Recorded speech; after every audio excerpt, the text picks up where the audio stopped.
C'est un vrai événement, le salon Euroforest, puisque c'est un événement qui vient une fois tous les 4 ans à Saint-Bonnet-de-Joux, donc en Saône-et-Loire. Après, c'est un événement qui n'est pas uniquement bourguignon-bourguignon. Il a vocation à être un peu, la porte d'entrée de l'ensemble des activités autour des métiers du bois, que nous couvrons notamment en termes de protection sociale à la MSA. Aujourd'hui, le stand est plus axé sur la santé et sécurité au travail de nos adhérents. Pour autant, à la MSA de Bourgogne, nous sommes un vrai régime agricole, le régime de sécurité sociale du monde agricole.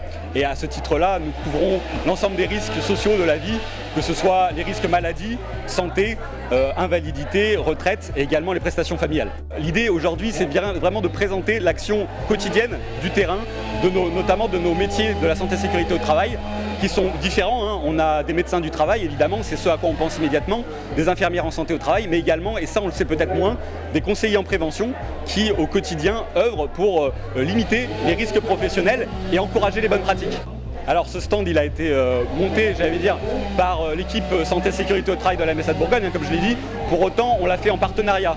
On n'est pas uniquement exposant aujourd'hui à Euroforest, on est véritablement partenaire de l'événement.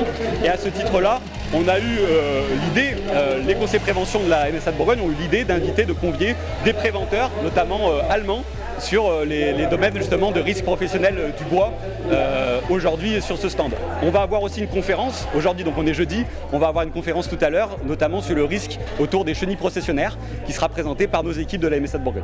Le parti qu'on prend, c'est de dire que c'est par l'expérience qu'on apprend le mieux et justement finalement au lieu de rester figé et statique en expliquant en toute théorie qu'est-ce qu'il faut ou ne pas faire, l'idée c'est aussi de montrer, de mettre un peu les mains finalement dans le cambouis si je puis dire, pour montrer vraiment effectivement les bonnes pratiques et comment adapter sa posture sur ce type de métier.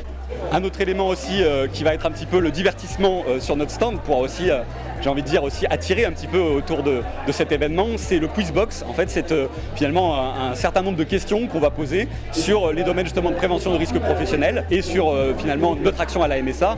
Et l'idée, c'est de pouvoir aussi récompenser. On a de nombreux lots à gagner sur les personnes qui seront les plus vives et les plus réactives sur ce questionnaire-là. On est une association loi 1901 dans la continuité de l'offre de service de la MSA et on propose de l'accompagnement de projet, de la formation professionnelle et de l'animation pour les publics fragiles. C'est important pour montrer notre offre de service, être au présent des publics agricoles qui ont aussi, et de la forêt bien entendu, qui ont besoin de soutien notamment sur la santé et sécurité au travail ou sur d'autres choses telles que la formation.